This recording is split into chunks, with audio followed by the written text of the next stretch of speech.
I am so glad you convinced me that the family car should be the Defender 110. It is so beautiful inside, it's so comfortable, and it just feels indestructible. Yes, it really is. I've been waiting a long time for the new model to come out. The Defender 110, I'm telling you, it's my favorite car of all times. It's my third one.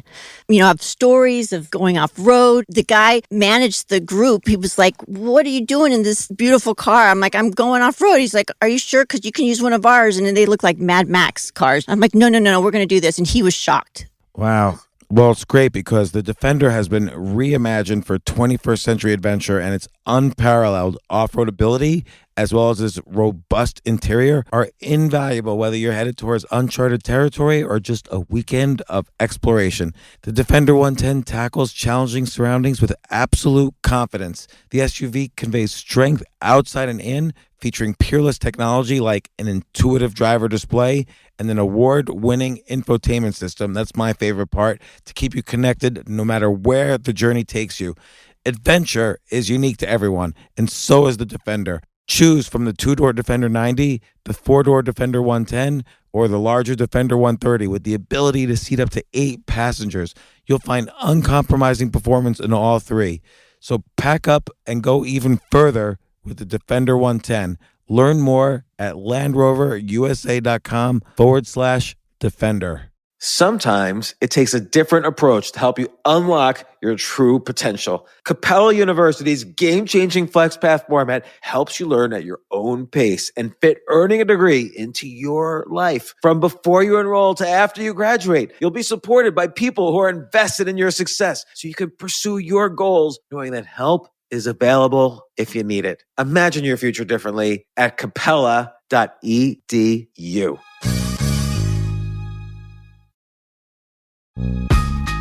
This isn't your average business podcast, and he's not your average host.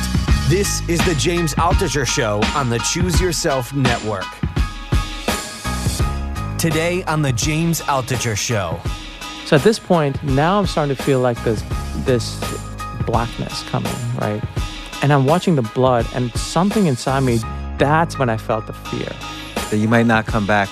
There's no might in this moment. You don't think in terms of might. It's very interesting. You get so clear. There's no might. There's like flashes that went through my head. Flashes of a woman I love dearly that's now with me. Something in the back of my head going, what a shitty, messy way to go.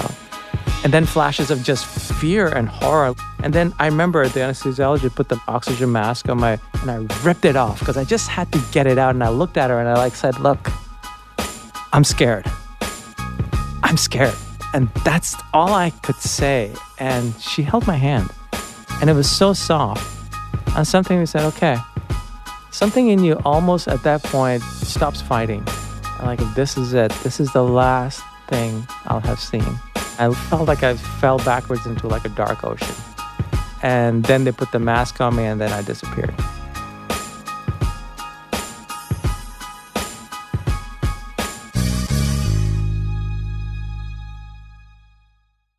Once again, my good, close friend, Kamal Ravikant, on the podcast. James, this time it's really good to be here. I am glad you're here too. And when people hear the story, why we're both glad you're here, it's going to be stunning, and we'll talk about it. But also, how many times have you been on the podcast? Have you been on? I was on at least once a year for the past 6 years. No. I was on, I think, one of your very first, when you first started. It was actually a Skype one that we did when I was in San Francisco. Then I've been here when I went to Tibet, Nepal, and studied with Tibetan mystic monks. That was just recently. I was there here once for the novel Rebirth when it came out. And then this. Live Your Truth, too. Yeah, that was the very first one. That was the one we did over Skype way back in the day. Oh, we didn't do Love Yourself? Maybe we kind of combined those two in one? No, because Love Yourself already been out. And I feel like we've just done some random ones, too, no? No. All right. Yeah. Well, this will be almost like in the category of random ones, but it's about a very important event that happened to you. I'll just say it real quickly. You came within minutes of death. As you told me, if you hadn't already been sitting in a hospital, you would have died. Like if you had been in a cab, which could have just as easily have happened, like in terms of probabilities. You could have easily been in a cab at that moment. Or home, or even in the emergency department. Given the nature of what happened, several doctors on their own later on told me, because they became friends, that this would have been a one-way ticket. So we'll get into the how it all started and why you were dealing with this in the first place, but just right at that moment, the way you described it to me is that blood, like an artery ripped, and we'll describe why in a little bit, but an artery ripped, and so much blood was coming out, it like ripped through the skin and was like almost like a geyser of blood above you. Just real quickly, how, from that moment, if you had not been treated, how long would it have taken for you to die? I don't know, but I've never seen that level of panic in a hospital. And I was inside it, like I was recovering from a surgery the night before, and the level of panic and mayhem and screaming and yelling, and someone, like, it was insane. I mean, it was pretty close, because one surgeon told me he's never seen someone rush to an OR that fast. Normally, there's a procedure. He said this was literally saving life. Had to get you in the OR. Did you black out, or did they put you out before they? No, I was awake watching blood spray out of me like Yellowstone, but it wasn't stopping. Okay, so let's back up a minute. I remember a week or so earlier, we were talking on the phone, and you mentioned you were going to go into this hospital to solve an old injury, and you were choosing to have this surgery. It was an elective surgery, and you found, as you put it, the best doctor in the world, or one of the best doctors in the world. And I even said to you, Kamal, I don't like going into hospitals. People die in hospitals. Any surgery is dangerous. I don't care how good the doctor is. Just make sure you're making the right decision. And you were like, oh, no, don't worry. I'll be in and out of there. This doctor's the best. And I offered to visit, and you said, no, I'm going to get out of the hospital right away. And then the next thing I hear, you almost died, not during the surgery, but in the events afterwards. So first off, this was an elective surgery. You didn't have to have it. Why'd you decide to get the surgery? What was the surgery? It's an old athletic injury that I had, and it was like, I take such good care of myself. I'm at a place in my life where I was like, look, I should not have to deal with any issues. I just fundamentally take such great care of myself, and I was tired of dealing with this injury issue. It was like a constant pain? No, I was having blood flow issues and so forth, because it was like injury to a blood vessel, and they had gotten fused together. And so, but it's, to get to it is very complicated to fix it. I tried other things, it didn't work. And then I have this fundamental belief that every problem is solvable. No matter what, you work your way through, you'll figure out a way to solve it. And I eventually did. And I found a guy in New York, actually. And this surgery actually required a couple of surgeons, because it was very complicated, right? But it was very nuanced and thorough. And it was a 5-hour surgery. It was very intense. And so they had to unfuse, reroute arteries. Layer? Yeah, starting from the abdomen and going all the way through the groin. Just the whole area there's all these rich arteries, and move some, and it's not like I have an issue with my blood vessels. It was literally, it was what it turns out was an issue from an injury. It was some injury that I honestly don't even remember, but it was all the hallmarks of an injury. So I went in to get that done, and it's the surgeon, the chief surgeon. He would come by my room every day. Well, why did you decide to get it? I mean, again, you said you wanted to solve this problem, but were there other circumstances like this? You became aware of this doctor, like what? Yeah, it was just like I found a solution, and it was like, well, why the hell not? Get it done. Just be fully optimized. Just have everything working. But again, like. I didn't need to have it. Given that there are statistics that suggest that no matter how good the doctor is, surgery is a risk. There's several layers of risk, right? You're going to be put under an anesthetic, which people die from that or suffer damage from that. You're going to be cut open, which we think is trivial because it's done every day millions of times in hospitals. But, a knife's going to be cutting you open. No, it was going to be more than cutting me open. It's pretty involved. And it was something I thought about, and it was something that, it's an injury that had been bothering me and getting in my way of living fully. And it was like, I just want to live fully. But do you feel like, and I don't know what the issues are, but, I've known you for a long time. You live a very full life. You're very, nothing seems to hold you back. And do you think one way to solve the problem could have been more, mental than physical, since this was elective? When it comes to mental, I rock the world. So, I mean, like really, if anyone works on his mental self, it's me. Like I have a level of mental discipline that I've found rare. So I've done the mental work. Then it was a matter of what's next. I think I just kind of was frustrated, and it was getting in the way of my living life how I wanted to live. And I found a solution. And in those moments, you don't think every surgery has risk, but you don't think of yourself under being the risk factor. If you look statistically, the odds are really low. And, the surgeon actually told me when he would come to visit me in the mornings, and he actually was very kind. He said, I wake up every morning thinking of you. You're the first thought I have because I just so badly want you to get better. Because he was, and he said, like some of the residents, because it's a teaching hospital, really shook up. And he said he had to pull them aside and explain to them, like, look, you go to medical school and you learn physiology, anatomy, and you cut open a body and blood vessels, and that's a human anatomy. But he said, there's like 6 or 7 billion people in the world, and I'll tell you what, every single one of them is different. No matter how much anatomy you learn, every single person somehow reacts differently, and you just never know. And you happen to be one of the outliers, that whatever happened, happened.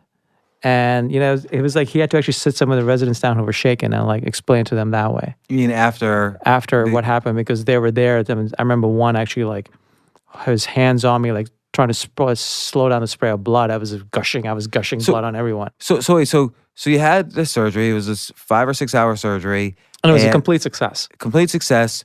You're in your hospital room. You wake up after the surgery. I've never had a surgery where I was put out. Like, what's the first thing you think? You don't wake up in a room. You wake up in a ward where they have many patients, and I had a nurse assigned to me.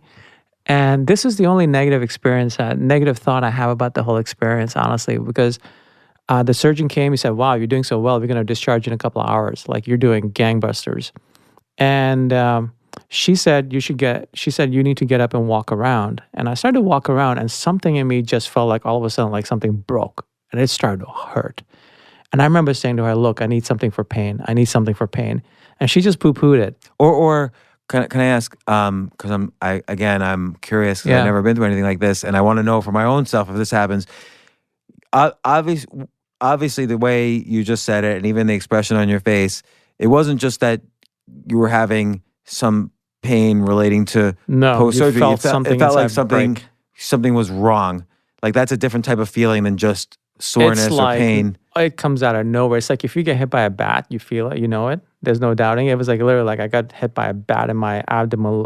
Groin. So what could you really have asked medically? Like, could you have said, "I need an X-ray right now," or I was just like, would an X-ray have uncovered it? No, I think. But immediately, what happened was it started growing bigger down there, like because blood started pooling. An artery burst, and an artery bursting is when you were walking around, the artery burst. Yeah. And that's a one-way street. So you went from lying down to walking. And I'm sorry, I'm slowing you down. I'm just trying to understand. Yeah. You've been living the story, so you take the shortcuts, and I'm trying to understand what happened. So you had the surgery. You're lying down. You wake up. Nurse suggested you walk around, which is not a bad suggestion. She didn't suggest it. She was actually pretty forcul about it, and which but it's not a bad suggestion. It's not a bad one because to get out of the hospital, you got to walk your way out, right? So like I don't blame her for that. But when something's wrong, how can they check what is wrong? I think what should honestly, I really ask for if it happens to me? Get me a fucking doctor ASAP. But okay, so that was the pain. Because the nurse is not going to do anything. So basically, the advice I'm hearing from this is when something feels wrong as opposed to just sore, you need to exaggerate it. You need to actually like really demand the doctor. Yeah, the greasy wheel, whatever. The nurses they're so paperwork dependent there. And also, one thing I've learned being in insane pain in the hospital, they're all terrified of giving you more painkillers than not because of this whole opioid epidemic. So, but that's true. But there are even inside the hospital. But at the same time, it's one thing when they're giving you opiates for home, which you could no, it's abuse or interesting. whatever. I experienced that in the hospital, right there, and she wouldn't give me because I was like, just give me something for pain right now. She wouldn't. She's like, no, you'll have to wait. You'll have to wait. She was very firm about it, and to the point where it was hurting so bad. I had like sweat and tears streaming down. Like what was it? A sharp pain? It was like literally like you get hit by a truck. Like it just shocks you. Like, you know, you have to say your body goes into shock. You're literally in full on shock. You don't even know what's happening. It's like, but something's inside you is coming apart. Like, so you're like, so were you shaking? Shaking, sweating, like tears, not without crying, tears coming out. It's like your body just starts to. And where, like a pinpoint where the pain was? It was all just my lower part of my body because an artery burst inside over there. It's one of the arteries I worked on actually. Mm-hmm. And the good news is my blood flow and everything, my pressure is really good. It's just that it's strong. It's strong, and as it should be, except it might have been whatever, you know, surgery, whatever they did in surgery didn't hold. So they opened up an artery or they stitched up an artery and... They moved an artery around, a couple of arteries around. And so when they move arteries around, they have to stitch them back, sew them back up. And one of those stitches didn't hold. Yeah. And when you walked, it unstitched. Yeah. And was this a stitches that they were going to remove later? No, these were permanent? and arteries. You know, like you can't go to remove stitches. So why? Like I would think, since they don't care so much about removing the stitches later, and since it's underneath the skin, they don't care about. It's appearance. deep. Arteries are deep. Yeah. But they could use very strong material to sew up the artery. What was the problem in the stitches? I never asked because at that point you don't care. But even now, I'd be curious. You know, I could, but at this point, I only care about getting better. So okay, so you wake up, you're walking around, you're in this massive pain. I think maybe the mistake was not that you made mistakes, but I'm just trying to. The mistake was asking for something for pain rather than saying, "Give me a doctor." Right. Because then it put her on the defensive because everyone asked for pain, they want opiates, and you could have said, you could have focused on medical help. I should have been screaming at her, and she just wouldn't even listen to me. Like I was. If you could do it again, what would you do differently? Like I literally would have screamed for a doctor. Would you have gone to the ground? I would have. Like maybe I would fold to the ground. I would have passed out if I'd got folded to the ground. I remember just standing there trying my best not to pass out. And then I got to my bed and all of a sudden my stomach expanded, everything expanded because it was pooling with blood. Did she see that? Because I was bleeding out. And I was showing it to her and she was like, oh, I've paged a doctor. I'm like, there's a difference between paging a doctor and getting a doctor right away. And that's where I think and I talked to the surgeon about this afterwards. I was like, look, I only have one issue. This nurse, when she saw what was happening, she still was very nonchalant and just did a basic page. When someone should have come and I wouldn't have had to deal with the bursting, which is where all the post-op pain has been and which is what almost killed me. But, you know, in some ways I look at it as that's the negative. The positive could be her making me walk around and bursting there. Maybe save me from it bursting in the Uber ride 2 hours later, which would have killed me. Yeah, because maybe... So you never know. Maybe like if you hadn't walked around then, if you had waited a half hour, maybe it would have been a little bit more solid, so you would have made it out the door. 2 hours later, burst in the Uber and you're gone. And so again, though, there's some missing gap of knowledge, which is understandable, right? It's like the doctor said to the residents, everybody's different, every surgery is different, but... There was not necessarily a passiveness, but you had two choices. You said you were in pain. You were saying what was happening. So in pain, you have two choices: get a painkiller or get a solution. The doctor. Yeah, my mistake was asking for something for pain. And were you feeling shy about asking for the doctor? Like I think I would feel shy about asking for a doctor. No, but it was like I figured they were trained well enough that they would know what to do. That might have been a mistake. Not that they're not trained, but it's just that, like the doctor said to his residents, every situation is different. Maybe she had seen this situation before, and she just saw it with people who needed painkillers. So you don't really know what her catalog of experience is. Yeah, that's one of the things I've been avoiding is trying to put blame on her. But I'm just trying to do what the situation is and what the outcome was, and what the outcome could have been. Maybe she saved my life by being an ass. But I think in terms of like your future experience and my future experience, and the experience of the listeners, just immediately demand a doctor. The nurses can't. They're literally every decision they make. There's so much paperwork. Like even when I was being wheeled into the OR for emergency surgery, I'm like doing my best not to pass out. There's blood spraying out of me, right? And they're making me sign paperwork for blood transfusion. Do you want blood? Are you okay? Blood transfusion? And while blood spraying out of me, yes, I am. We, we still have to back up a second. But what if you had blacked out then? What if you didn't sign that document? I don't know, because there are certain religious groups that are against blood transfusions. So I don't know what their policy there is. But I'd had surgery. Keep in mind, 12 hours before the surgery, I signed yes, I want, if in case give me a blood transfusion. So I'm assuming they would have used that. But they were making me sign paperwork even as I'm bleeding to death. So okay, the blood's pooling. She sees it. Acts nonchalant, giving her the benefit of the doubt. Maybe she has seen, swelling, bruising like that before, or whatever. But swelling seems odd because that means something's happening, as opposed to bruising, which is more normal, I would think, post surgery. But anyway, and then you're back on the bed. She's not giving you painkillers, and she's paged a doctor. You're in pain.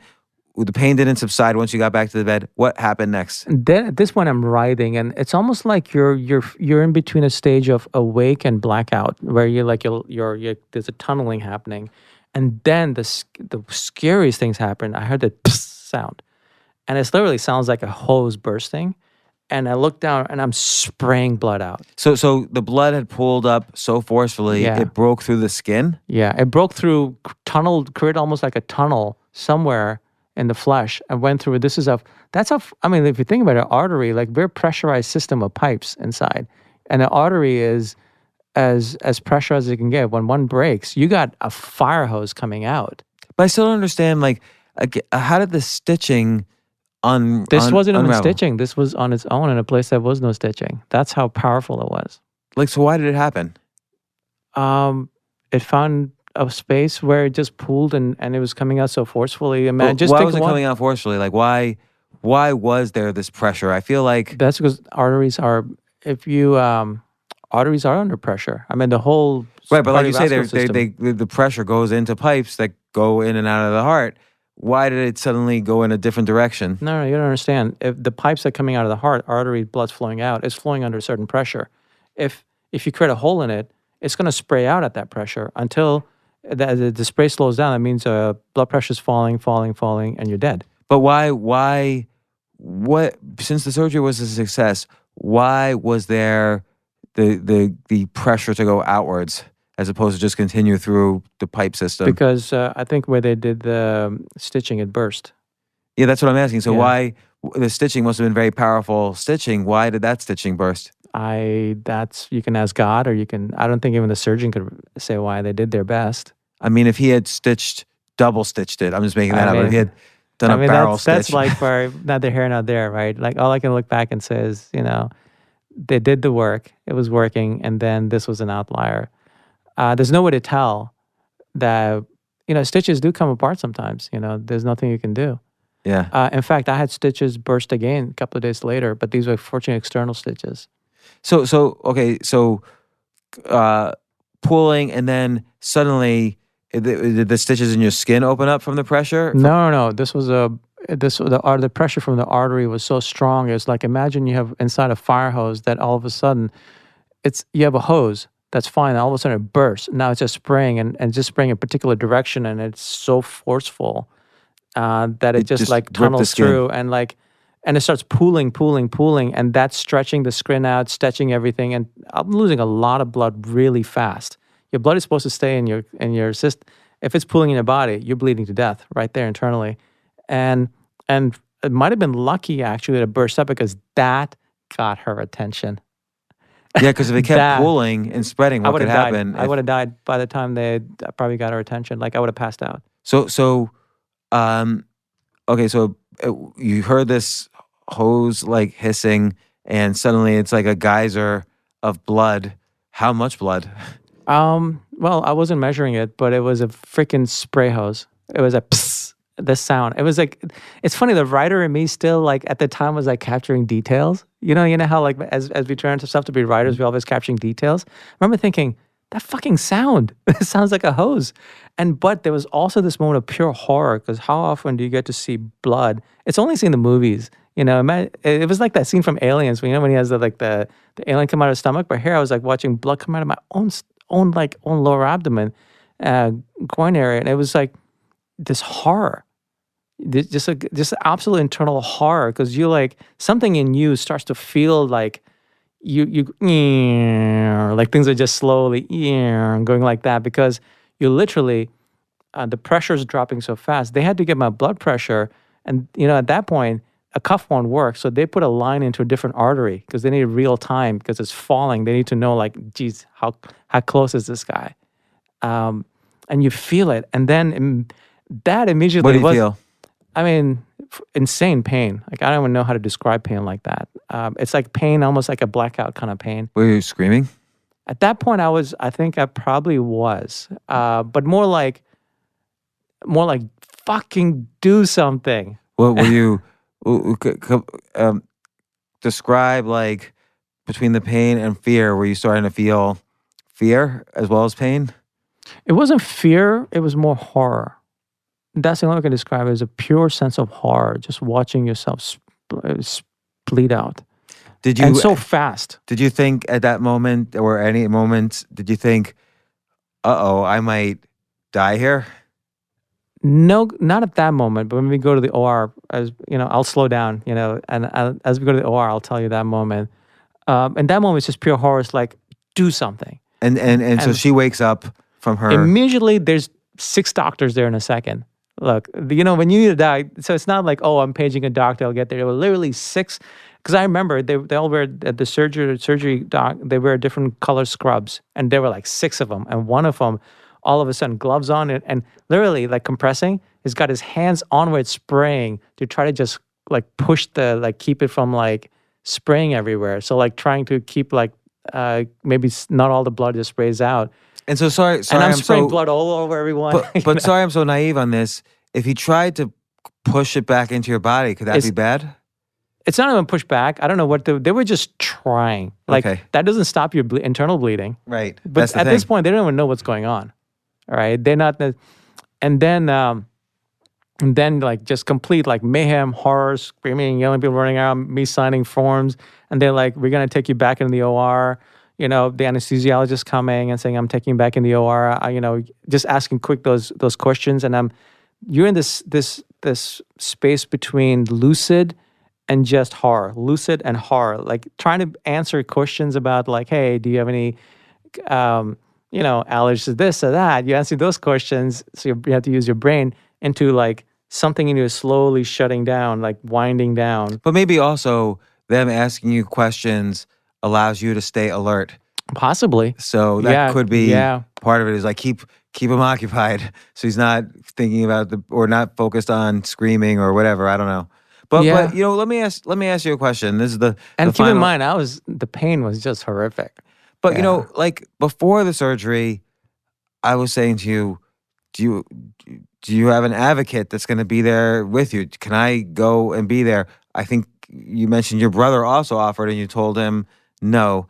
And, it's important to have, you're being cut open, even for the initial surgery, even if it's like a no-brainer, it's the best surgeon, it's important to have an advocate on your side just in case something goes wrong. Why didn't you not have an advocate? Because I'm stupid. I feel that's an easy answer. I mean, look. You're not stupid. I can't. I'm stupid for a smart guy sometimes. But that's you're not stupid. Okay, here's the thing. I thought it was going to be very cut and dry. I didn't want to bother anyone. But nobody would have been bothered. Fair enough. And honestly, in that case, you need an advocate who actually knows the system. Because what would an advocate have done to the nurse? I would have screamed for a doctor. Okay. And you were in pain, so you couldn't. And you had just gotten out of an anesthetic, so you were groggy. You're absolutely right. So at the very least, you had one. The advocate is specifically there to be annoying. No, you're absolutely right. I screwed up there. You're absolutely right. If someone else had been like if I saw that happen to someone I love and a nurse was being nonchalant, I would literally grab her by the throat and for them and say like, "Look, you're calling a doctor, or I'm taking you out."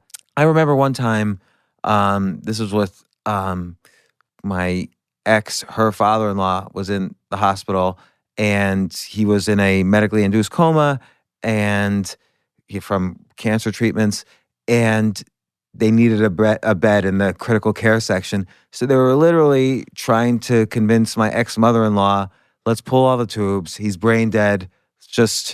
We can't really keep him in this bed anymore. It doesn't make any sense for him to be on all the tubes and stuff. Let's just end this. And she had never been really in a hospital before. She was from farms in the city at Sloan Kettering. All these doctors telling her to do this, and so she was like, I don't know. Okay, I don't know what to do. And so an advocate, I had to be there and say, no, she's not brain damaged. He's just in a coma. You could see every time they tried to wake him from the coma, he would move around furiously, and they thought that was an indication of brain damage. And I'm like, no, if you have a vacuum tube going down your throat and you just suddenly wake up, of course you're gonna, and he's a huge guy, of course you're gonna move around, thrash around like anybody would. Yeah. So it's like, we have no clue. Like, you can't. So no, this is a very good lesson, James. To have an advocate, but also have an advocate who is willing to be vocal and knows a little bit.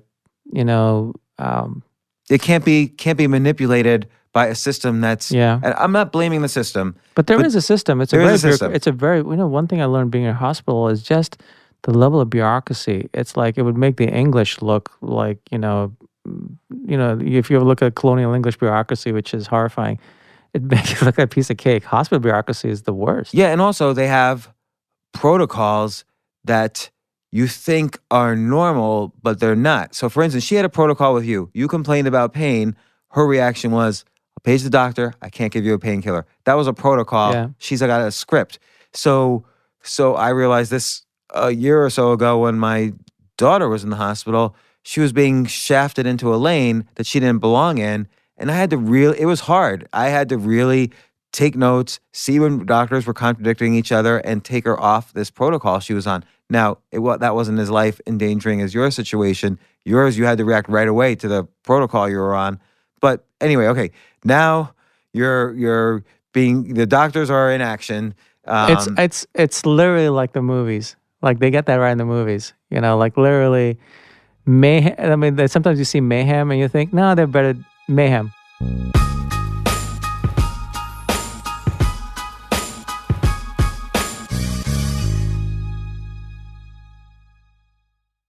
Oh my gosh, I love these clothes. Mizzen and Main. That's Mizzen and Main. It really is the most comfortable work clothes. Travel clothes. I had to travel this whole week. I'm traveling for a week and a half, and I just took Mizzen and Main clothes with me. Close out 2023 in style with comfortable, breathable, packable, and machine washable pieces from Mizzen and Main. As you wrap up your year-end goals, enjoy a Mizzen and Main dress shirt that you can wear confidently. I like that they've very, very just nice, solid colors. I don't really like to get all fancy in patterns and everything, although they do have some pattern shirts, but very comfortable clothes, stretchable pants. It's just super comfortable, but they look professional, and you can wear them casually or professionally. I like some of their flannel shirts or untuck shirts. I love untuck. I never tuck in. So again, whether you're shopping for a special someone or giving yourself the gift you really want, I just buy myself gifts. Mizzen and Main is the perfect gift for any guy who works, travels, and cares about looking and feeling great. As you could tell by my many photos across the internet, I care about looking fantastic. I'm practically a model. And let's be honest, every guy loves to look great. So again, shop now at mizzenandmain.com and save 20% when you spend $130 or more using promo code James. That's promo code James at Mizzen and Main, Mizzen and Main.com.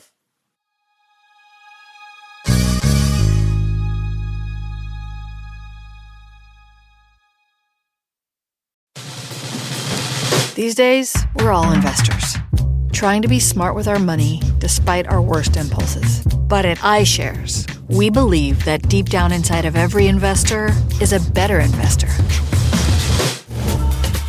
One that's just waiting to be let out. Explore iShares ETFs and insights and let your best investor out.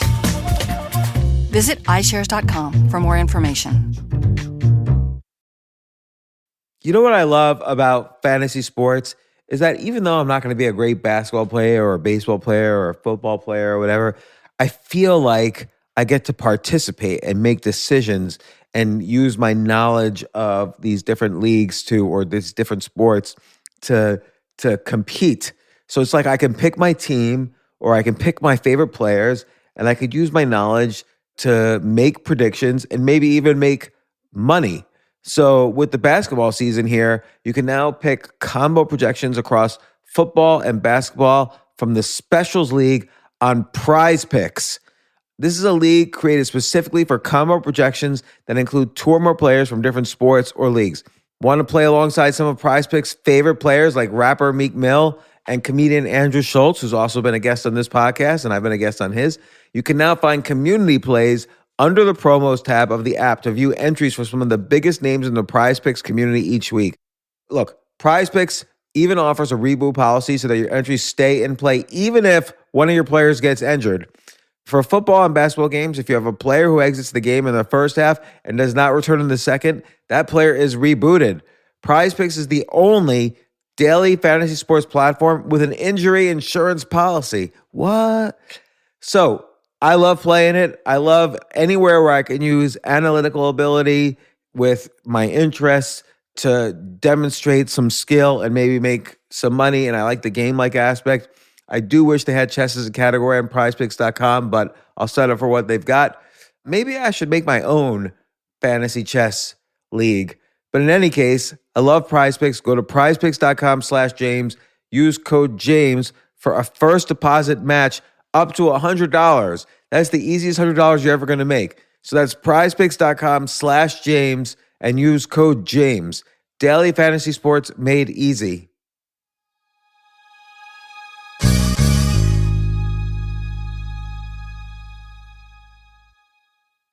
What were you seeing on the doctors' faces? Mayhem. But one of the attendings who was going to be the surgeons working on me, who had just worked on me 12 hours ago, she was very calm. It was her and her residents. How could you tell? She was just calm. She was like, okay, we're going to do this. We're going to do this. Can I ask, what did she say she was going to do? Well, okay, so they wheeled me into the OR. And later on, I found out this hit the world record in Columbia Presbyterian, apparently, which is a huge hospital, of getting someone into OR that fast. And they needed the doctor who had actually done the work to go in because she knows exactly where the artery is, what was done. That was one of the things. Even if I got sent to emergency department and I'm bleeding out, they wouldn't know where to go. Which artery was it? Right, because this blood might have pulled around until it found the it would have been too late. The skin. It was like really just the luck of the draw that it happened right there before I was discharged, and the doctor who worked on me was available, and they brought her. They came right back. If that doctor was not there, what would they have done? I'm guessing they would have called her, and she would have told the surgeon exactly. I don't know. But during the surgery, there was more than that doctor there. There were probably multiple residents, there was nurses. There were multiple residents. And there were actually two surgeons in the original surgery. It was a very complicated surgery. So it was a backup surgeon just in case. Yeah, but they have their own specialties. Yeah. Right. And so they wheeled me in the OR. And I remember the thing about being wheeled into the OR, and I'm literally like, they're rushing me in. They get me back in the OR, and they're moving me to the table.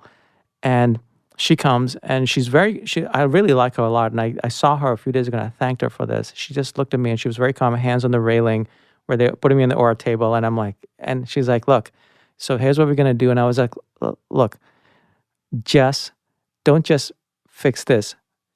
Make sure that what I came in for is fixed. I don't want to go through this just to come out and still dealing with issues. I'm like, just make me better. And she said, okay. I looked her in the eye, and she just looked at me in the eye. She's like, okay. And she said, okay, here's what we're going to do. We're going to go and do this. We're going to go to your calf. We're going to take out some veins. We're going to rebuild this whole thing. I was like, great. She's like, there'll be scars. I'm like, I don't care. What was there a danger of, if they're taking veins from the calf, was there a danger of a weakened leg? No. I found out later, your calves and everything has so much redundancy built in with the circulatory system. There's no issues. They do it all the time for all sorts of things. Mainly for heart stuff. This wasn't that, but I found later, right? It's a very common thing. You never notice anything for your life. There's all these redundancies built in the body, which is amazing. I'm sorry, I'm getting like mechanical, but the idea is originally you had some, because of this injury, you had some vessels fused together that were being separated. It didn't quite work out because of this bursting. So now they have to take some of these redundant veins from the calf to again properly unfuse these vessels that were connected. To actually now fuse, basically create a bridge between the burst vessel to a healthy vessel, because the burst vessel you can't just sew it up shut. The blood's got to flow. So what they do is they just hook up like a bridge of these really beautiful big veins, which are like now these big beautiful Alaska oil pipelines, which is even better than the original procedure, funny enough. But to do this procedure was more barbaric. Like I basically have a C-section. The procedure before had been very elegant, right? All sorts of like laparoscopic this hair. Now they just went and started slashing. They had to get in. Right, so like I look like I've had it's like they just had to go in and full in slash and go in, and also to get in fast. So one thing that's interesting to me is her. You focus on her and her bedside manner. It sounds like she did two things good. One is she stayed in a normal conversational voice with you, and the other is she explained to you what they were doing, which whether or not you even understood what she was saying, it kind of probably gave you comfort that this person is presenting themselves in a very competent way, and they're explaining almost step by step. Oh, this is just we do this step, and you'll be fine. And you felt good. I didn't feel like I was going to be fine because I could tell she's been calm. Anesthesiologist to my left, and all around me is just mayhem. You notice the mayhem around you. Literally, like people running the OR, this, that. It's like people shouting at each other. What were they shouting? Like what were? I don't remember. But I'm trying to imagine what was. They're trying to get everything set up really fast because they need to go inside me fast. So like they're basically gathering all the specific equipment they need, the specific kind of sutures or whatever. This was an OR that literally had just been finished and cleaned and it was ready for the next surgery. So it just happened to be open for a different surgery. I see. The timing of it was pretty fantastic. The reason for the questioning is I'm trying to avoid in my head the shortcut of picturing a movie where there's mayhem in the operating room. I'm trying to picture specifically why. Well, as opposed to just doctors running around, get this. It's literally like, because it wasn't an OR prepped for my kind of surgery. They have, but the most interesting part was when my conversation with her is over, and now the anesthesiologist talking and prepping me, and still there's that guy with his hands on trying to like keep the blood from spraying to everyone. It's spraying on him, and had some fun conversations with him a couple of days later. He was one of the residents, and so at this point now I'm starting to feel like this blackness coming, right? And I'm watching the blood, and something inside me, that's when I felt the fear. That you might not come back. It's like, it's not even like, there's no might in this moment. You don't think in terms of might. It's very interesting. You get so clear. There's no might. There's like flashes that went through my head. Flashes of a woman I love dearly that's now with me. Flashes of like things. Flashes of like, this is something in the back of my head going, what a shitty, messy way to go. And then flashes of just fear and horror looking. And then I remember the anesthesiologist put the oxygen mask on and I ripped it off because I just had to get it out. And I looked at her and I said, look, and she's wearing these glasses and these dangling gold purling earrings. And she's got this beautiful tan skin. And I look, I'm scared. And that's all I could say. And she held my hand. And it was so soft. And something we said, okay. And literally, and I'm starting to this is before the anesthesia is running into me. And something goes, and she's trying to put the mask back on. I thought, okay, if this is it, something in you almost at that point stops fighting. And if this is it, this is it. This is the last thing I'll have seen. It's shitty, but it's the last thing I've seen. I literally remember doing that, and then kind of like laying back on the table. It's almost like, and I felt like I fell backwards into like a dark ocean, and then they put the mask on me, and then I disappeared.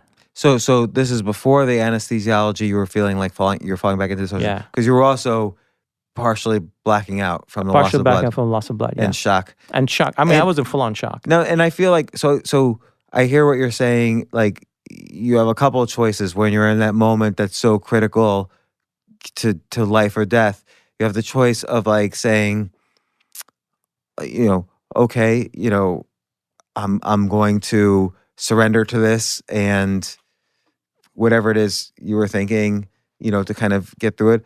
Was there any moment? But the other choice is feeling sad. Like, was there any flash moments of sadness? Like, I wish I could. Flash moments were the interesting, honestly, of the woman I love, and I'm not with her, and I still love her deeply, and just think I had flashes of her, and just the sadness of just going this way. There was a brief, not sadness, but it was like, what a shitty way to go.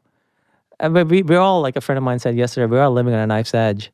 I just happened to like experience it.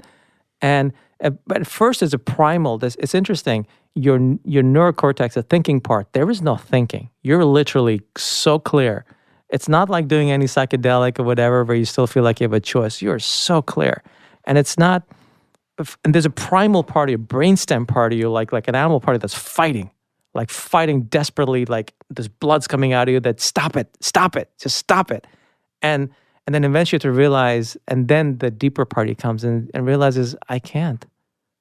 And I have to let go, I have to surrender. And literally it was the ultimate, like I wrote about this later, waking up like, shit, I got to live the ultimate surrender where I had to let go. And so similar, so we mentioned this possibility of feeling like this feeling of surrender. We mentioned, this feeling of sadness, which you had a flash of. This is a weird question, but was there ever a feeling of relief? Because I think in my imagination, I have no idea how I'd react. Obviously, like you're describing it, it's so intense. It's moment by moment. It's something that's very unique to that moment. There's no thinking happening. Right. But was there ever a moment where you feel relief? Like, I feel like I would feel slight relief. No, like, this seems like a fine way to die, actually. It's a great question because there's times in my life where I actually have wanted to die. But not even in a suicidal way. It's just like, if this is it, fine. Like, this is not so bad. No, but it wasn't relief. It was more like a complete giving up. You have, not giving up, but a giving in, like a surrender, because at this point, you realize you literally have zero choice. The moment of realizing, not knowing, the knowing it, here you are, blood spurting out of you, and this image of mayhem around you, and then just come to terms with, and it's not like you're thinking this through. It's literally like you just know, it's a knowing after knowing after knowing after knowing. It's like, this is the last, this is very much likely the last thing I'll see. But I think this is to your credit, like, a lot of people could be panicking right up until that moment of falling into the ocean, as you put it. Or you chose this surrender route. And I wonder if that's something, you, for instance, we just recently spoke about, you were in Nepal meditating with these intense Buddhist monks, and you've done a lot of work on practicing surrendering. And I wonder if that surrender muscle was built up enough that was the path you chose in those moments, as opposed to a panic path. Honestly, or a fear path. I think it's actually a natural thing. You can't train for it. I've done all the psychedelics. I've done all that. People talk about surrendering into ego death and all that. I've experienced all of it. When you're in the real thing, even when you're doing the ego death psychedelics, some part of you knows that you're still here. This is here. Your body knows. As you're feeling like the light, your blood is life force. You're feeling the blood flow, your life force. You're feeling it. You're feeling it drain out of you. It's like in the movies, when they shut down a computer, it goes, you're feeling that inside start to happen. You feel it. I'm making it. I didn't have the sound effect, but I felt it. And I think the surrender, like when I did trauma research, I used to watch so many people die. And when my father died, and I've thought about that. And I think that's a very human thing. That is the ultimate surrender when people are close to death or to death, that the surrender happens. That's a fundamental human experience. Do you think that's and you mentioned my guess is your answer to this is no, but do you think that feeling of surrender, which figuratively is kind of important in many areas of life, like what's really happening is at this point you have no control over what's going to happen next, and so there's no sense in the body or the mind paying any attention to it at all because you have no control over it. Do you think that is something you can practice to even a fraction of that feeling again? I don't want to. But I mean, it's a good thing to kind of surrender to the things you can't control and focus on the things you can. Yeah, I mean, I kind of live that way. And too often in life, we try to control things we can't control. I mean, I kind of live that way these days, but at this level, I don't think one can practice for it. You really can't. It's just, we're all going to hit it someday. Yeah. So you go under, I assume you don't remember any part of the surgery at all, do you? Thank God, no. But I do remember like falling backwards, actually literally like leaning back because I'd been like sitting up a little, just almost like if I could have grabbed the anesthesiologist or whatever when I told her. I just had to get it out. I don't know why. Something in me had to get out what I was feeling. And literally it was fear. I was like, I'm scared. And it's like you needed that one more level of comfort. I let that level of, not comfort, because I didn't know what she was going to do, right? They were trying to put me out, and I had to express it. I don't know. That was the primal thing. It's almost like like something in you still wants, if this is alive, because if you express it, you're still alive. That there's an aliveness in expressing it. It was like that fighting to be alive. And then the aliveness, the only way I could be alive was just to express what I was feeling. And I didn't have much energy, so all I could get out was that word. And what she did was when she held my hand, and I just remember the softness of it, and something in that just was like, okay.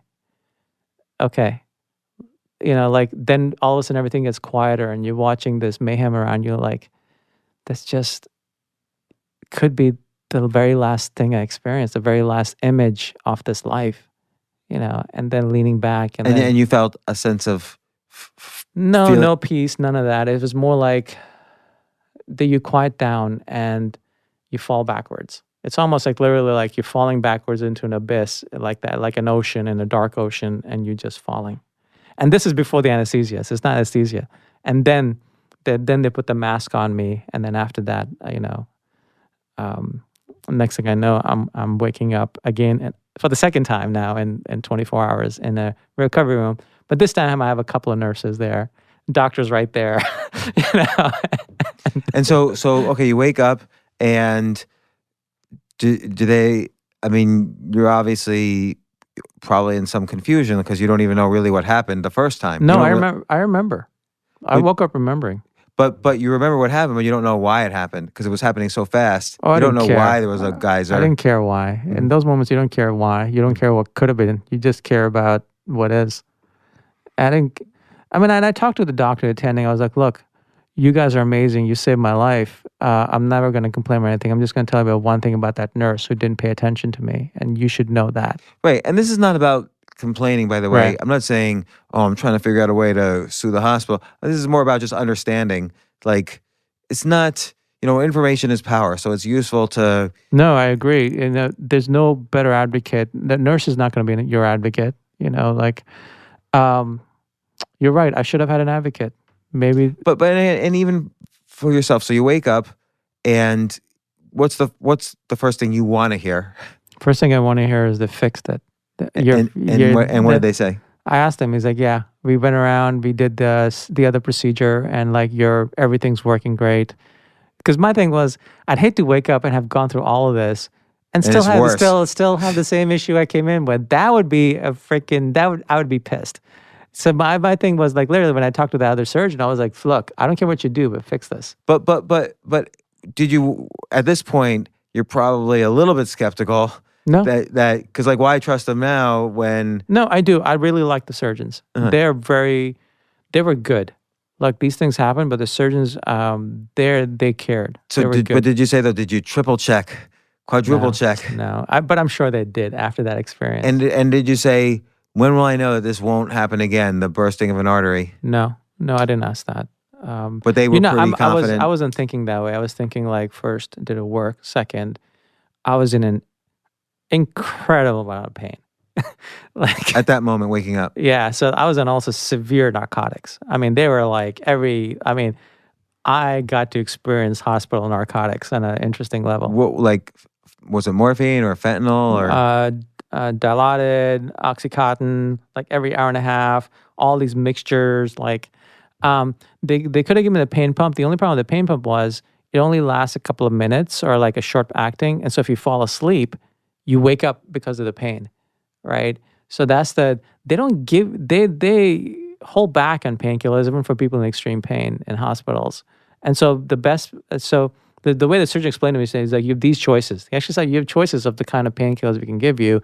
You will have better pain. Like we can give you morphine directly with that pain pump, but it keeps running out. So you're gonna have to keep on waking up in pain and then pressing a button, waking up in pain, pressing the button. I was like, I don't want to feel pain. I don't want to wake up in pain. Just give me the other one. It'll be less effective, but it'll be throughout. And and then I slept a lot. So when you were sleeping, because you weren't taking the maximum painkiller, were you having dreams about pain? I don't remember. I was having interesting dreams, but I don't remember dreams about pain. But I just remember a lot of pain and being uncomfortable. I mean, look, it was 4 days before I could get out of the hospital bed, and it just walk like 3 steps. Like why 4 days? Like because everything you've had worked. your abdomen slashed open. You like multiple times, and the second time like slashed open. Right, because you probably couldn't have just got home and taken care of yourself. You probably needed the help. Oh, I couldn't. Beyond that, I couldn't leave the hospital. I mean, I was on massive IVs of this and that, and I'd lost so much blood. Here's a very interesting thing. I saw this after I got released from the hospital. A week later, I went to see the surgeon for a follow-up. And I said to her, like 2 days ago, I woke up and I can't quantify it, but I'm starting to feel like a certain sense of vitality. And she's like, oh, yeah, it's because you lost so much blood. It's like your body's making red blood cells again. It's kind of interesting. Your sense of energy is actually biology. Yeah, so let's think about that for a second. So you lost all the old dirty blood in you. I thought it was good blood. And now you're getting this transfusion of new I don't young think baby zombie the blood. Peter Thiel. Well, I don't know if they give you as much blood as they give you plasma. Mm-hmm. I don't think they give you a lot of red blood cells. They give you plasma. Your body has to because The plasma is like the precursor to. It's the fluid inside that's with the red blood cells taken out. I think they give you some. I think there's a thing to it because then I was in the hospital because it was so anemic because I lost so much blood. Like by the time I left, I was still severely anemic, and it's like my body's not making red blood cells. I'm starting to get more energy. Just the anemia is getting better. I have to take supplements for it. But could this be a procedure for vitality? Like hey, I'm checking into this clinic. Take out like all my blood, put in some new ones, and so I could feel that vitality. Look, I mean, isn't that what they do in Tour de France with doping? They're blood doping. They take out their own blood, and months before, and they they used to blood dope, I think, in cyclists. But it does work. Yeah, I guess because the new blood has more oxygen. No, or just your own blood. Extra blood cells. You can have more oxygen. So why isn't that something that's more commonly done? It doesn't seem like it's unhealthy. Hospitals are not about being healthy. Mm-hmm. That's one thing I learned. They're about X and Y. Healthy is something different. Healthy is optimizing. Optimizing is something different. So would you try to explore doing this part at least, like finding a new way to increase vitality every now and then? Look, I'm just letting my body rebuild itself. I'm eating really healthy. I'm giving you the building blocks. And it's amazing how your body recovers. Like every day I wake up, the first 5 minutes are hard because I wake up and I'm like drenched in sweat from the pain because I weaned myself off the painkillers. And literally I'm like drenched in sweat from like I was in pain during the night. I kept on waking up. But then 5 minutes later, I'm okay. And I am better than I was the day before. How often in our lives do we go through where every day you wake up, you feel better than the day before? I'm feeling that right now. Like, does it change your perspective? Like when I walk around during the day, on an average day, I'm thinking about the 50 or so situations I have to make decisions on, Mm-hmm. the people who make me happy, the people who annoy me, the people who I'm like going over a conversation, think, oh, I should have said this, I should have said that. Do you feel like a little bit lighter in the head psychologically because now you've been so focused on this life or death issue that also was incredibly painful? It's interesting. I was telling my brother about this. I was like, my state of mind through this whole thing, even when I was in the hospital, like hospital bed, like I spent a week like basically lying in a hospital bed writhing in pain, and for how active I am, for someone who's that active to just be lying in a hospital bed, like hooked up to everything. I had lines in my arteries because to monitor my blood pressure. I mean, that's like as far as, that real-time data, right? But you got to go deep. So you right in my artery. And but yet my state of mind, except for like those moments of horror, right? And then sometimes like when you just keep on getting interrupted a lot, and some nurses were great, some of the nurses were downright rude. They're you human beings taking care of you, and but most of all, my state of mind was really good. If you were like to actually like if you were on a scale of happiness, I was like 7 to 8, because I was just like in a state of just like kind of like.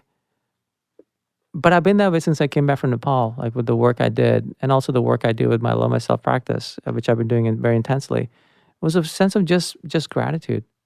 I've been like walking around in that. I've been in that, even in the hospital, in that when I had every excuse to feel shitty, right? I can't even walk. But walking 3 steps is like you feel like you have won that day when you walk 3 steps, right? I felt gratitude for walking those 3 steps. Right. So my state of mind actually is really, I was telling my brother, I was like, look, if I can go through something like this, which is a true test in every sense, and still throughout it all feel this way, that tells you my mind's pretty solid. But also I'm wondering if because the magnifying glass, the lens through which we view our external lives, it's like you had a magnifying glass focused on just this one situation. So it almost crowds out every other situation in your life. Did you feel like it kind of put into a perspective many other situations in your life because it was almost like you were arm's length from those situations because of how focused you were on this? No, because when you're lying around a hospital, no matter how much painkillers you're on and how much pain you're in, you still think about your life. Your mind is still the mind. But in the end, it's almost like an underlying thing, which is the state of mind. And it's very interesting to realize the state of mind is not related to what's happening. State of mind, literally horror, almost dying, spraying blood everywhere. That's still not what your state of mind has to be affected by. Your state of mind is a different thing. That's been a very interesting lesson. But I don't understand. So it still seems like, yes, you're focused on that you go through this life-death experience. It seems like that would put other experiences in perspective. So it's other things that maybe you would have I'll tell you what, like importance. I've actually become more and more like less tolerant of bullshit. With this, I have 0 tolerance for bullshit. Right, because this is what I'm trying to, or what I'm maybe getting at is sort of nuances removed from the way you analyze a situation in life, because this was life or death. There was no nuance. Well, look, before the podcast started, you and I were talking about a business decision I made after I came back from surgery a week later, talking to the CEO of a company I worked with. And like, I was so clear to him in the phone call afterwards that he literally was speechless. And all he was saying was, but he didn't know how to respond, because you can't respond to someone when they're that clear and that full of truth. Right, because I would think a lot of times when you're interacting with people, when particularly in let's say a business negotiation or something, you're so focused on nuance. Like, and if I say this, is he going to react like this, and how it will affect me this and this? And then you come out of this, you just don't. You just don't fucking care. And so what I wonder is, can that state be recreated without that magnifying glass being so thrust on you? Yeah. I mean, it requires being in a state of, well, fundamentally, 1, working on yourself, and 2, living in a place of just being true in your communication, being true in your thoughts and your communication, which is a practice. So let's say like a year from now, this is all past, you're all better, everything's great, and you start getting enmeshed in life's situations again, whatever they may be. What do you think is an exercise or a practice to kind of remind yourself of that state of truth that's not as nuanced and not as brought down by nuance. I'm using the word nuance because it's both positive and negative. Yeah. Sometimes it's good to analyze the situation, Yeah. but sometimes it's good, like you say, or often my guess is it's better to just speak that plain truth. You know what's 'Cause interesting? life is short, You know it doesn't matter. You know what's interesting with this also is like if I people don't get to me anymore. Like if like if someone irks me or I think someone doesn't mean me well, I actually internally my mind goes, "Huh, okay, that's cool," and it's like because I just don't care. So like let's say I right now care about some situations, or let's say my brain is enmeshed in different situations and outcomes. And I'm not going to submit myself to a life or death situation. I don't recommend it. Nor are the listeners. What's a practice you would suggest to kind of should one visualize? No. The life or practice death? really is just being honest with yourself about your own internal motivations, your own internal thoughts. There's so much of our thoughts are bullshit. So much of our thoughts are actually just old loops and just bullshit and fears and this. What's an example of bullshit thought? For example, the CEO that I spoke with, right? The negotiation that he called me, he wanted me to do some work. And it was just like, normally I would have I'm a nice guy, or I'm a good guy. Sometimes I'm nice. I would have at least been nice, but I didn't even think of it as being nice or not nice. It was just clear. Like, look, this is basically what I'm standing for. So I think it's not. I think what you're saying is don't dance around issues because you're worried about 65 possible outcomes to your words. Try to double check, triple check. You're saying the absolute clearest truth that remove the makes bullshit. you feel this is right. Yeah, you do that. You feel zero any negative emotions about it, no matter what the outcome. You're true. But you have to be careful because we have so many layers of bullshit inside that sometimes it does take a traumatic experience to wake that up. I don't know. Yeah. So I wonder how I don't think you can go take a a 10-day course to do this, honestly, James. I think it's more of a practice of being true to our first true to honest with ourselves. Because I had to be, look, as I was in that OR and the blood spurting out, the things that came to me were very honest, but very true. The images of there was no nuanced thought. It was just clear. I honestly don't know if we can live like that all the time. Unless you're going to be a monk, which none of us want to. But it's good to know that state exists and we can access it, but it would be a mental discipline. It's not something we can just take an online course or read a book and do it. I imagine a meditation probably is a way of practicing for those moments. Maybe meditation is, most of the time, 90% of the time, meditation, you're just seeing your mind being a monkey, right? I think it's more of a, as a writer, I have a commitment to the truth. Everything I write has to have not the details of what happened, but the actual emotional truth, the actual truth behind the experience. And this is more now doing it in your thoughts. It's more of a commitment to self, that I'm going to be true to myself, not to myself, but true in my thoughts. Because there is no bullshit you have inside with yourself after this. I feel very little bullshit. I'll be very honest about that. And I feel a lot of love for everyone, even people who I feel who have not been good to me or whatever. But I think of them, I wish you the very best. It's really interesting. It's you kind of I just do. I just walk around wishing people, if I see someone on the street that doesn't seem to be doing well, I just look at them and I really genuinely do wish them the best. I just I'm walking around just feeling that way these days. It's so interesting, this fundamental inner state of just love for all. It reminds me of something someone once told me about the Dalai Lama, that interacting with him, this person telling me, she said, it always feels like he treats everyone as if that person was his daughter. Oh, sweet. Whether it's a man or a woman or adult or a child, because there's a certain kind of, love for a child and love for a daughter. And, it's a very, like you say, it's a very sweet sort of emotion. And it kind of very quickly overrides, the usual enmeshment of emotions you have with people. Yeah. He's done a level of training, a level of work, I don't have that. It's something different, but it's it's a more of a clarity. Well, and how are you feeling right now, today? This is Like only every a day, I week. woke up today. Like this was on the second surgery of October 2nd. Today's what, the 23rd? Yeah. So what, 21 days ago, Yeah, wow. I basically bled to death.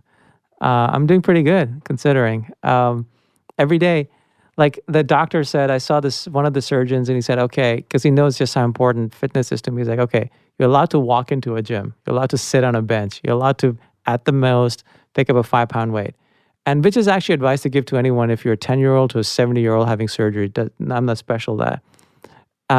So I did. I went to the gym. I sat on a bench. And normally plates, I would just like these 45 plates on a bar. Normally I would just be grabbing them with just fingers and pulling them off and stacking them. Less than humility, I went to a guy who's a trainer. I'm like, hey, do me a favor. I just had surgery. Could you take this off for me? And then just doing 5 pounds just to move the body. And it's like a very interesting lesson in humility and patience, but also knowing like, look, today might be 5 pounds. Next week will be 10 pounds. Week after that, 15 pounds. Week after that, 20 pounds. I'm going to get better and Can you better and stretch? better. I have to be very careful with everything because I'm not out of the woods yet. I can't fly. That's actually downright dangerous for me right now. Can you take a walk? I'm starting to take walks. My longest walk was last night. Walks are good. That also keeps circulation flowing. So every day I'm getting better. I'm looking forward to like waking up a morning and not have been a night of sweaty pain, And I'm also very lucky because I have things I'm working on, I could be still on significant narcotics, but I have a book coming out and I have book proofs to review. Yeah, I'm holding it right now. It's It's the new, expanded, much changed edition of Love Yourself Like Your Life Depends on It. The cover is amazing. You can find it on Amazon. Kamal Ravikant. I encourage everybody to pre-order this because I think it's going to sell really well. It looks great. Particularly, I like the acknowledgments. This book is gonna, if the first version changed lives, this book is really remarkably gonna change lives. Well, Kamal, I always love everything you write. And your first book, Love Yourself Like Your Life Depends on It, I loved it. Now, that was only like 10 pages. This is 240 pages or whatever. So I'm so excited. I'm going to spend this weekend reading it. And I'm glad you didn't die. That would have been a drag. I really don't like going to funerals. Yeah, it's interesting. Like you and I were talking. I was like, yeah, man. This right now, you could be just hanging with my brother in New York trying to figure out what to do with my body.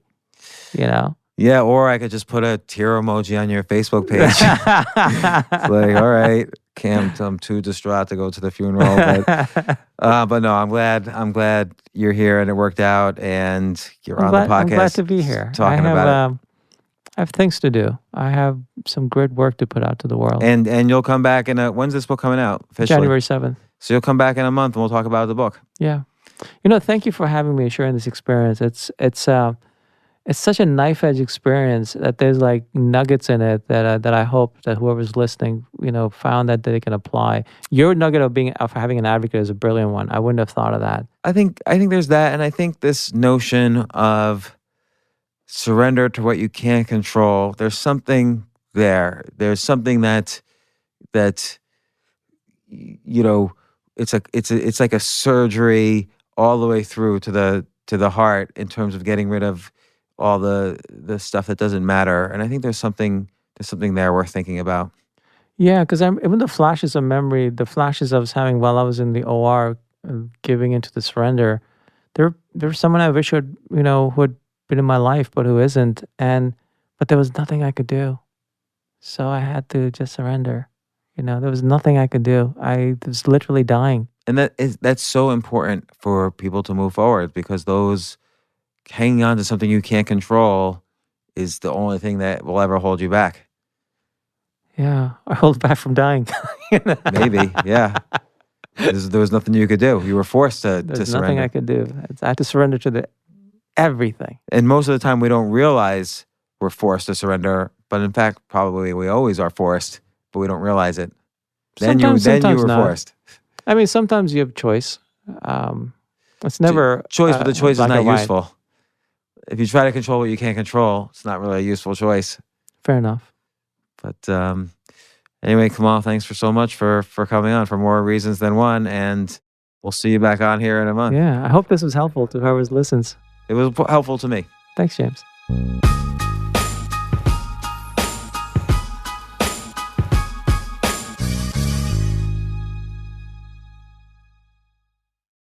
AI might be the most important new computer technology ever. It's storming every industry, and literally billions of dollars are being invested. So buckle up. The problem is that AI needs a lot of speed and processing power, so how do you compete without costs spiraling out of control? It's time to upgrade to the next generation of the cloud, Oracle Cloud Infrastructure, or OCI. OCI is a single platform for your infrastructure, database, application development, and AI needs. OCI has 4 to 8 times the bandwidth of other clouds, offers one consistent price instead of variable regional pricing, and of course, nobody does data better than Oracle. So now you can train your AI models at twice the speed and less than half the cost of other clouds. If you want to do more and spend less, like Uber, 8x8, and Databricks Mosaic, take a free test drive of OCI at oracle.com/advance. That's oracle.com/advance. oracle.com/advance.